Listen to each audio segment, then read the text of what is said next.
J.D. Vance, the 50th Vice President of the United States currently serving under Donald Trump's second administration, comes from a very suspicious background. Relatively speaking, he's a newcomer to politics. He got his seat in the Senate in 2022 and then just 2 years later became the Vice President. Who is this fat newbie? Why was he chosen as the Vice President after only 2 years in politics? And what is his mysterious relationship with Peter Thiel? Well, I'll tell you. J.D. Vance was born in Middletown, Ohio on August 2nd, 1984, as James Donald Bauman. Although he portrays himself as lower-class white trash, Vance actually comes from a relatively middle-class family. From 2003 to 2007, Vance served the Marines in a non-combat role writing press releases. He entered Yale Law School in 2010, quickly becoming a member of the staff for the Yale Law School Journal. For those who aren't aware, Yale is something of a recruiting ground for major organizations. The CIA recruits there, along with tech companies and financial institutions. Many secret societies also originated at Yale, such as Skull and Bones, Scroll and Key, and the Wolf's Head Society. The Bush family, Gerald Ford, and the Clintons all came from Yale. It's when Vance leaves the Marines and enters Yale that he begins writing for a website run by David Frum. David Frum was George Bush's former speechwriter. He's also a Jewish neocon. By this time, Vance is in his mid-20s and goes by J.D. Hamill. He has no political background, yet he's writing articles in defense of the Iraq War for David Frum. Frum becomes Vance's first mentor. In a retrospective article Frum wrote for The Atlantic, he describes Vance as president-like.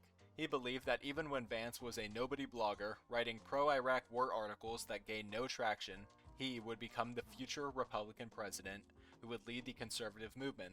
What Frum essentially wrote in his article for The Atlantic was that he saw Vance as someone who would lead the burn-it-all-down populist Republican base back toward a more moderate conservatism, one that is environmentally conscious, supportive of an American police state, and in favor of open immigration. Frum saw Vance's origin story as so relatable and compelling to the average working-class American that he will be able to deliver those voters back into the hands of the establishment wing of the Republican Party.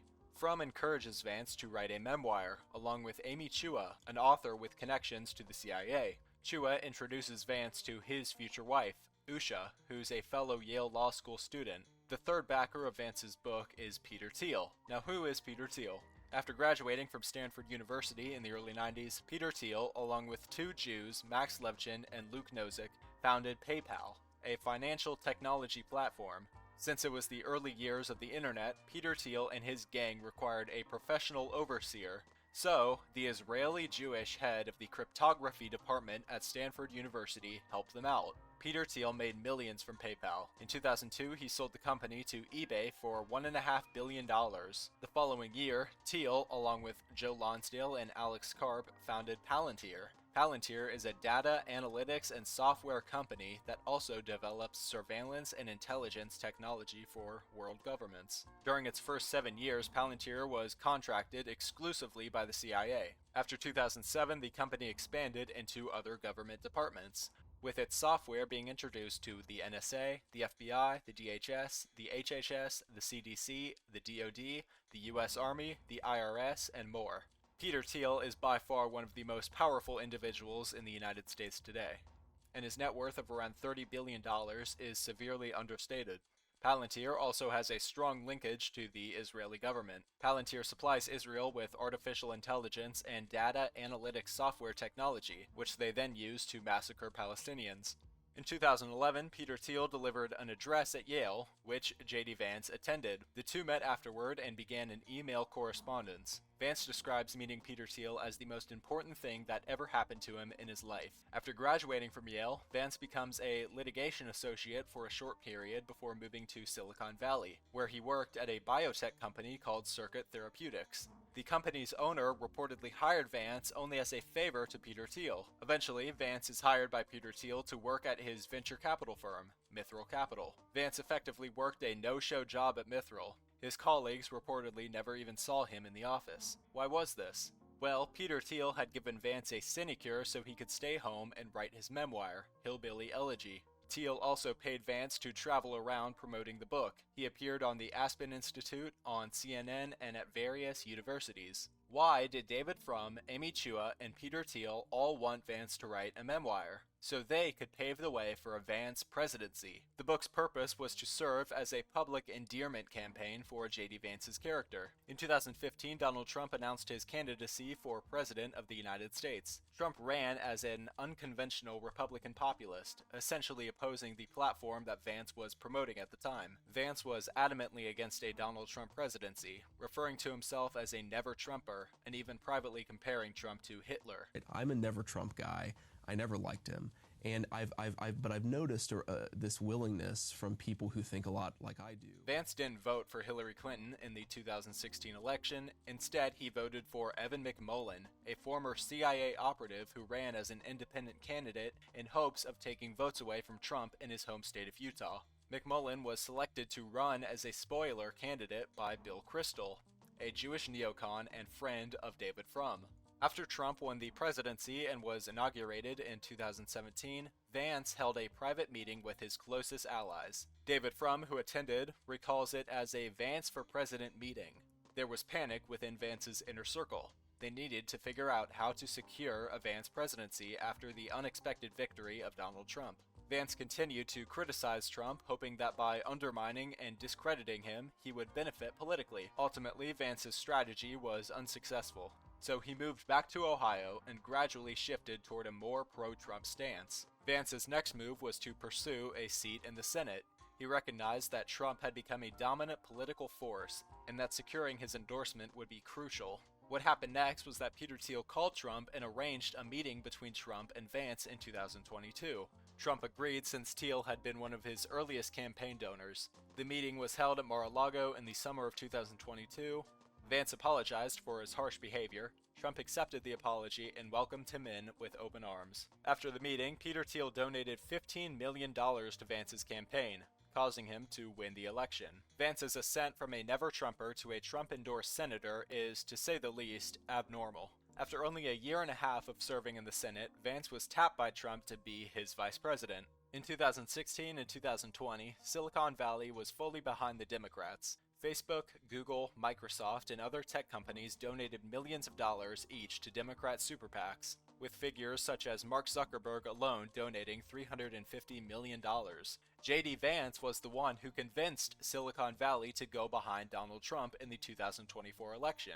Now, someone like Mark Zuckerberg didn't suddenly have a political epiphany and realize he was a Republican. He understood that backing Trump would benefit both him and his friends under an administration that would heavily favor their interests. Vance, the protege of Peter Thiel, used his connection to Thiel to help shift many former Democrat tech lords over to the Republican side.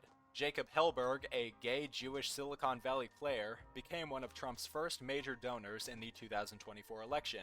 Hellberg was formerly an advisor at Palantir and was also a Democrat until his close friend, J.D. Vance, convinced him to back the Republicans. Because of his enormous donations to the campaign, Trump appointed him Under Secretary of State for Economic Growth, Energy, and the Environment. He also serves as an advisor to Trump on artificial intelligence and emerging technology. In June of 2024, J.D. Vance coordinated a fundraiser at David Sacks' house. David Sacks is a Jewish venture capitalist billionaire and major technology investor. At the fundraiser, Vance convinced all the prominent tech bros to give out massive donations to the Trump campaign. David Sacks also represents Elon Musk, who gave almost $300 million to Trump. This was the reason Trump tapped J.D. Vance to be his vice president, his extensive network and connections to some of the wealthiest people in the world. With Vance, you get Peter Thiel, with Thiel, you get David Sacks, and with Sacks, you get Elon Musk. Vance helped bring the entirety of the Silicon Valley Mafia into Trump's donor ecosystem, leading to ginormous contributions to his campaign. What we must take away from this is that Vance is an artificial creation of the system, designed to redirect the populist revolt Trump was leading in 2016. Vance is a betrayal of that movement. He was a never-Trumper who is now being pushed to succeed Trump and inherit the movement. As Trump's political career is sunsetting, we see all the major tech figures getting behind J.D. Vance as if he were the presumptive nominee of the Republican Party. They know a Vance presidency will be a continuation of the current administration. Vance will favor Palantir and other similar defense tech firms, giving them contracts and further integrating them into the DoD and other government departments. As of now, Vance is using his political power to support his closest friends who are actively seeking government office, most notably Vivek Ramaswamy. Vivek is a close friend of Vance. They met at Yale Law School and have supported each other ever since. Vance even named his son Vivek, which is, to say the least, odd. J.D. Vance, his wife Usha, and Vivek were all in the same Yale Law School class of around 200 people. Vivek is an anchor baby who says lazy Americans deserve to be replaced by immigrants. He's also a biotech billionaire. He's a part of Peter Thiel's extensive venture capital network, which is propped up by the CIA and the Israeli military. After J.D. Vance left his Ohio Senate seat to become vice president, Trump and Vance used their political power to arrange for John Husted to take Vance's seat. Husted, the former lieutenant governor of Ohio, had planned to run to succeed Mike DeWine as governor. So, Vance arranged for him to take a seat in the Senate, giving Vivek a clear shot to the governorship. Vivek, like Vance, is backed by Little Tech, Silicon Valley, and various disruptive defense tech companies such as Palantir, Anduril, OpenAI, and Tesla. This network of technocrats bought out Trump, pushed for Vance's selection, and now Vance is using his influence to integrate people from his close circle into politics. Where will Palantir and Anduril be opening up all of their drone technology factories? In Ohio.